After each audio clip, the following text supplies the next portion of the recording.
This video is brought to you by Squarespace. Need a website, domain, portfolio, or an online store? Make it with Squarespace.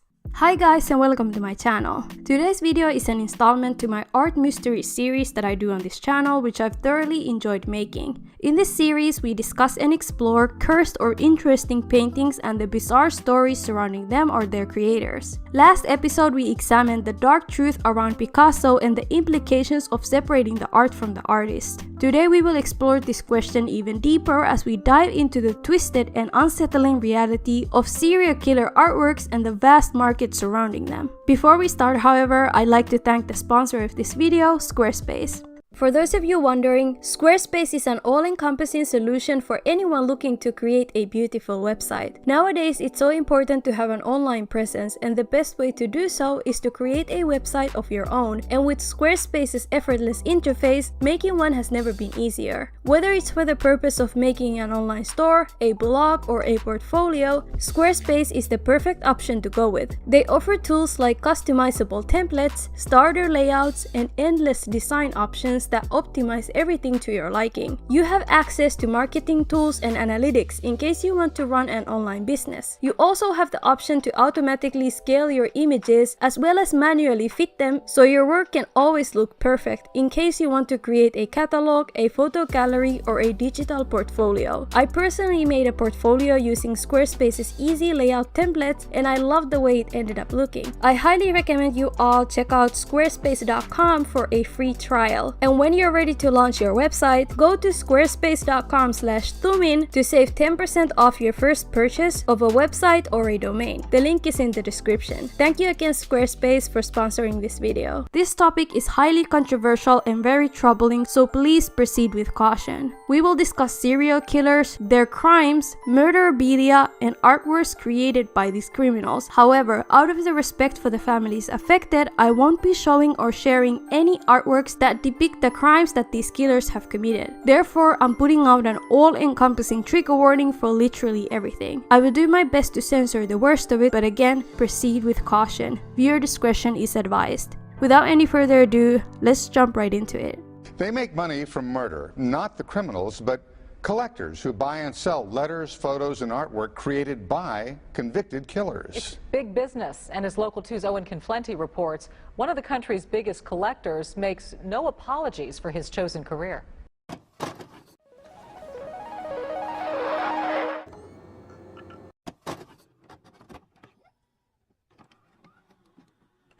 Serial killers, mass shooters, have all walked among us, and many of them probably still do. But what gives us peace of mind is that at least when these criminals are caught and convicted, they won't torment us or the victims' families from behind bars. Imagine, however, if these sick individuals could profit out of, well, being sick individuals. Today's video explores just that, the depraved and abhorrent industry of murderabilia. I'll mainly focus on the artwork and paintings that these convicted violent criminals have sold and the lucrative business that surrounds these artworks, as well as the effect it has had on the families of the victims whose killers make a profit to this day. You must be wondering what murderabilia is, and according to Wikipedia, it's a term identifying collectibles related to murders, homicides, the perpetrators, or other violent crimes. The term was coined by Andy Kahn, director of Houston's Police Department's Crime Victims Office. Simply put, these murderabilia items can include paintings, sketches, letters, t-shirts, pins, signed items, books, interviews, or even hair, teeth, nail clippings, clothing items, or anything that relates back to the crimes that these perpetrators have committed. Some notable artworks that have become infamous are the works from the serial killer clown John Wayne Gacy, who was convicted of killing and at least 33 young boys in the Chicago area between the years 1972 to 1978. Once incarcerated, Gacy began to paint while waiting for his execution date. During this time, he painted various different portraits of himself in his clown attire, skulls, dwarfs from Snow White, and various other things.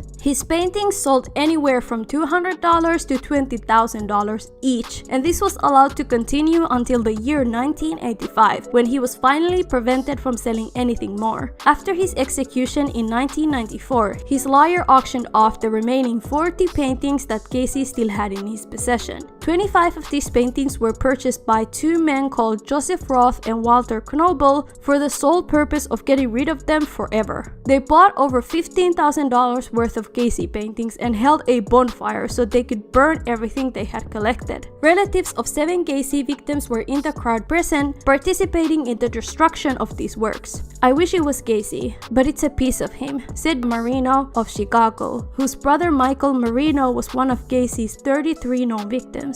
Quote, "It doesn't bring my brother back, but it does make it better," end quote. This, however, hasn't really deterred or stopped the selling of the remaining Gacy paintings that have skyrocketed in value after his death. One of his self-portrait paintings called Bogo the Clown, which is Gacy's alleged alter ego, is said to be haunted due to those purchasing it dying suddenly and unexpectedly.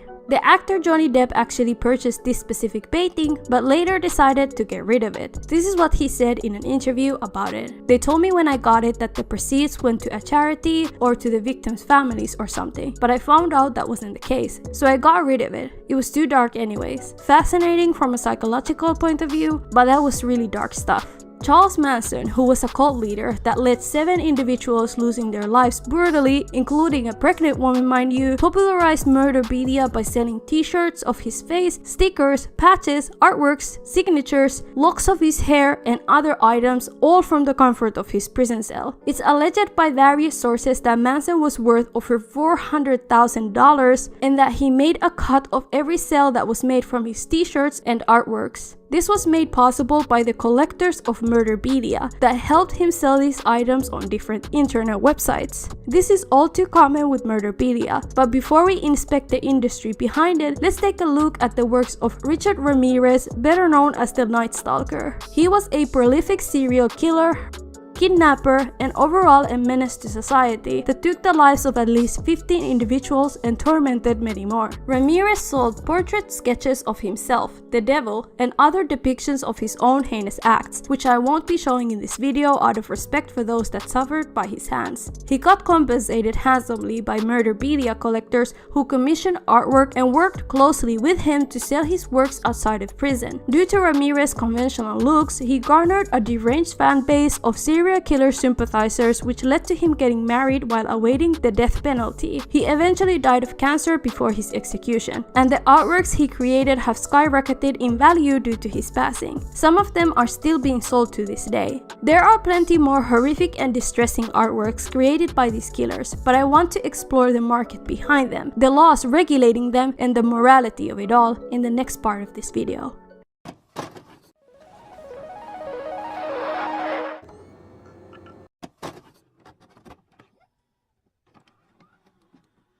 There is a lucrative and bustling business surrounding these murderpedias, but at what cost do these collectors obtain and sell artworks and items from these depraved criminals? Well, according to one murderpedia dealer, collector, and seller called Eric Holler, it was a simple hobby which turned into a business that raked in money like he had never seen before. This is Eric Holler, one of the largest dealers of murderabilia in the country. I started in '97, so it's been over 15 years. Eric Holler first started out by writing to inmates like Richard Ramirez, aka the Night Stalker, and after corresponding with him for a time, Ramirez asked Eric to sell his artwork on sites like eBay. After realizing what a lucrative business this was, Eric began contacting other violent criminals with the intention of selling their murderpedia items as well. Andy Kahn, who is the person that coined the term murderpedia, advocated against the sales of these items by contacting eBay about these sellers. Andy was allegedly told by eBay that they aren't, quote, the morality police, end quote, which is why they offered these sales to happen on their website, before later going back on that statement and banning murderpedia sales completely off their site in 2001. Due to eBay banning this type of content, Eric Holler and many other murderpedia collectors and sellers decided to make their own websites for the sole purpose of selling these questionable artworks and items. The sellers and collectors of murderpedia are vast and different, as one collector called William Harder, for example, mainly collects items for himself to look at due to his morbid interest in true crime. William's own grandmother was a convicted serial killer, which then sparked an interest in him to collect these sort of items. Collectors unapologetically sell and profit from anything they can get their hands on, even if they have to catfish the inmates to get them to send items over. One prolific serial killer that was catfished by an unknown dealer sent a harrowing letter to them calling them a loser that preys on those in prison, which is quite ironic as the serial killer literally preyed and murdered actual people himself, but you know, we ain't gonna say nothing about that. Another long-time collector called Michael Channels despises the term murderpedia due to its negative and dark stigma. He told Rolling Stones, "The word murderpedia feels dirty, crafted to describe the demented, unhinged, or the lunatic collector that it was intended to portray in the first place. And in Channels' experience, sometimes those descriptions are accurate. Quote, some of the people who collect murderpedia are unhinged, and some of them are even teetering on dangerous," he tells Rolling Stones. "I have observed from a distance, and some of these collectors become actual killers themselves. Several collectors I knew have themselves, so it can be a dark hobby for some, but they came to this hobby with their own set of problems that this hobby didn't create." End quote. The murderpedia market is said to be cutthroat and cunning, where collectors and sellers alike dox and threaten each other in order to be the top dog of the industry. While this is all very disturbing and troubling, I wonder who is buying these works and why is it that a simple sketch of a flower rockets up in value if the creator is a mass murderer? Well, according to Eric Haller, "My customer base is vast. There is no specific demographic. It's people from all walks of life, men, women, younger and older people. You can't pin it down. Law enforcement agencies can always buy a lot of letters," he says. "They said they were doing handwriting analysis. They made 2 very large orders. There's a lot of college professors too." William Harder, on the other hand, said, "They're regular people. I remember this contractor guy I sold to. He built houses and decks and stuff, and he came to me looking for something subtle. He told me, I thought about getting a Gacy, but I'm afraid it's just going to attract too much attention. So he bought something by Charles Manson, but nothing you'd recognize as a Manson unless you looked closer and saw the signature." Another collector called Stephen Koshal said, "I sold to big-name actors and actresses from Hollywood. One fella out of California, I think he was in radio or TV. After he bought a pretty expensive painting, he told me that he was going to hide it in his study because he didn't want his wife to know." According to Eric Haller, the more vicious and evil the criminal is, the more their artwork is worth. If the killer draws scenes or imagery that ties back to their crimes, the price goes even higher. And if the killer is deceased, the price goes through the roof. William Harder echoes those sentiments. Quote, "The more vicious the case, the higher the body count, certainly the more celebration in the press, the more the painting or drawing is going to be worth." End quote. One thing that these murderpedia collectors, sellers, and buyers alike are forgetting are the actual victims and their relatives that continue to relive their trauma at the hands of this deranged market.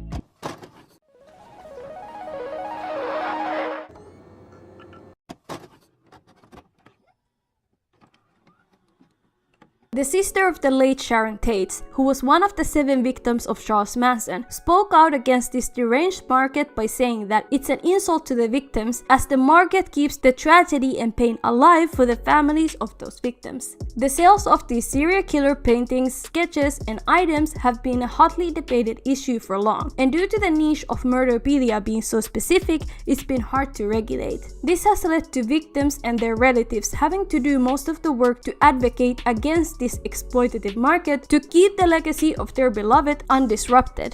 The main point of contention has been stopping the killers themselves from profiting out of the sales of these artworks, especially due to some of them glorifying and depicting the crimes they have committed in their artworks. Andy Kahn, who I've mentioned a few times, is the Director of Victim Services and Advocacy at Crime Stoppers of Houston. He has been making it his life mission to bring forth the rights of the victims and their families by lobbying to create legislation that can regulate and stop the market from profiting out of others' pain. In the year 1977, the Son of Sam laws were put in place in New York to prevent criminals from profiting out of their notoriety by selling artworks, books, interviews, or movie deals. This name came from a serial killer called David Berkowitz, who went by the name Son of Sam at the time, getting movie deals and book publishing offers after getting convicted of killing 6 people and wounding 7.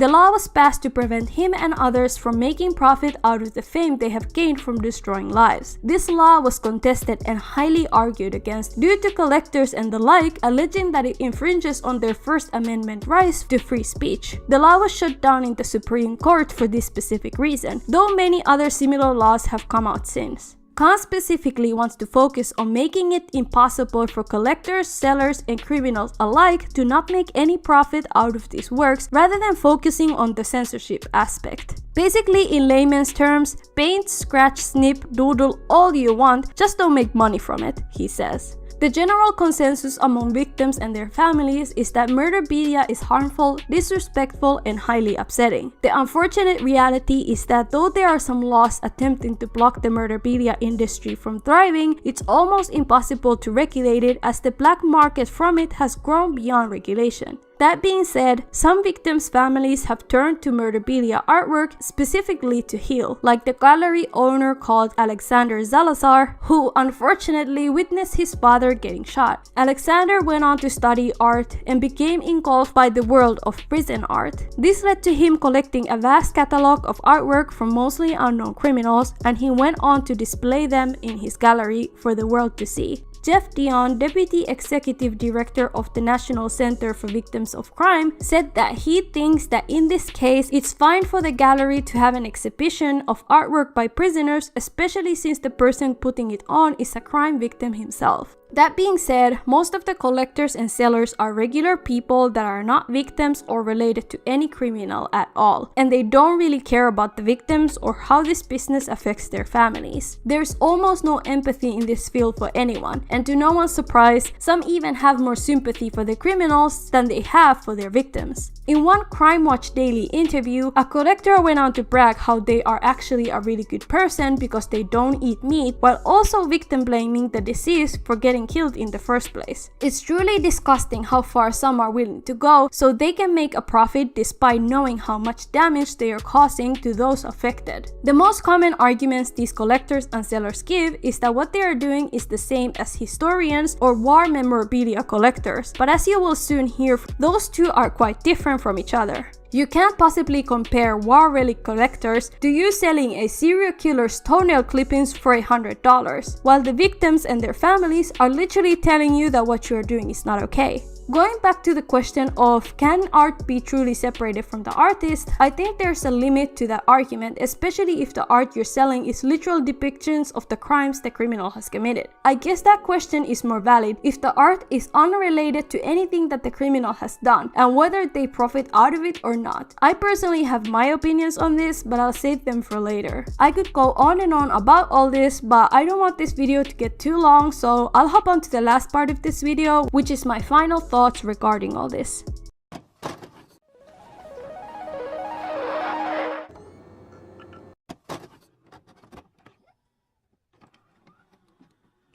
Before I get into what I personally think of all this, I actually went on my Twitter to ask what you guys thought of it all, and I want to feature some of your answers in this video. I asked on Twitter, would you buy art from a serial killer? If yes, why? If no, why? Do you think it's ethical for serial killers to make money off of their artwork if it doesn't include their victims? And here is what some of you had to say. Insert cool name here says, to be honest, if I thought a piece was genuinely good and I found out that it was made by a serial killer, I'd still go for it, especially if they aren't benefiting from it financially or are dead. Raccoon says, no, because their art is only relevant because they murdered someone. If you bought art from them prior to their atrocities, then it's fine. If there is a market for a serial killer artwork, then the artist might think, hey, killing someone would be good for business. A lot of these crimes happen because someone wants to be famous. They shouldn't be allowed to benefit in any way from their crimes. If someone is seeking out killer's artwork, then they are a part of the problem and giving the killer exactly what they wanted: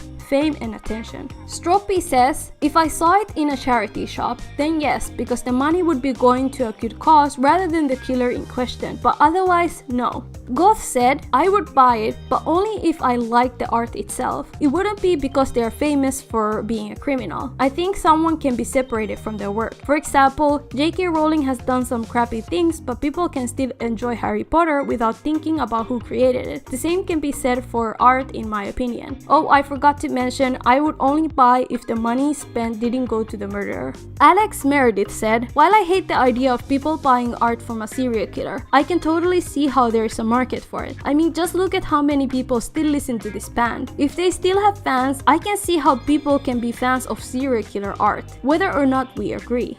Arska Art says, I wouldn't buy art from a serial killer the same way I wouldn't buy art from a... It's one thing to study their psychology or to be interested in the history of killers, but once you buy something from them to put in your home, it goes from intrigue to admiration. After all, the reason we buy art is to admire it in our homes. If what you want to see is art from a murderer every morning while you drink your coffee, that seems a little messed up. Even if the killer is dead and gone, their crimes were very real, and so were their victims. Thank you so much for all of my people on Twitter for sharing your opinions with me. If you want to be a part of my videos like the people I featured here, follow my Twitter for more questions regarding topics I might cover in the future. Now back to the topic. I personally find the murderpedia market and everything surrounding it disturbing, and when I first came across it, I was deeply disgusted that there were so many willing participants that kept the industry alive and going. That being said, I personally don't think collectors themselves are the biggest issue necessarily, but rather the sellers that have created a marketplace around these depraved criminals and their artifacts. If you as a collector hoard all these serial killer artworks and items for the purpose of observing and studying them for a museum, or just because it's a part of history, and whatever proceeds you get from them go straight to the victims of those criminals, then I could see how that would be less egregious than if you collected these items for the sole purpose of getting it back for yourself and the criminals you got the stuff from. I think in this case, it's so important to remember that when there is a serial killer, there is also their victims, and when you put the serial killer in a pedestal and allow everything they touch to become gold, it's directly mocking and disregarding the victims and their families that suffered by the hands of those killers. Let me ask you a question. You've got some of Otis Toole's letters, don't you? No, just art. Don't you have some of Otis Toole's drawings? I have drawings, but no letters. You have drawings of Otis Toole. You know that Otis Toole was the main suspect in my son's murder. You know that. You know that Otis Toole sent me a letter. Maybe you don't know this, but do you know that Otis Toole decapitated my 6.5-year-old son?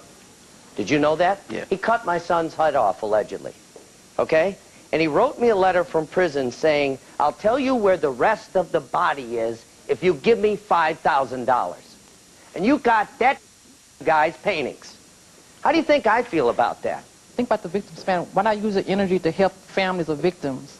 You know, counseling programs for them. Get the money and do something positive with your life instead of wasting your time making these thugs heroes when they nothing heroic about what they done. I think we should think of the victims and their families first and foremost and respect their wishes above all. Before I end this video, I'd like for you to look at this artwork right here and answer the question I asked in the tweet. How much would you genuinely pay for this? I'll read out some of the comments I got on Twitter. Bun says, $2, it looks like something my little cousin would draw. Pete says, I'd trade it for a candy wrapper. Jay Bird says, $2, maybe $5, $10 is asking for too much. Sunshine says, less than $1. Chris Hope says, $2 because of the effort.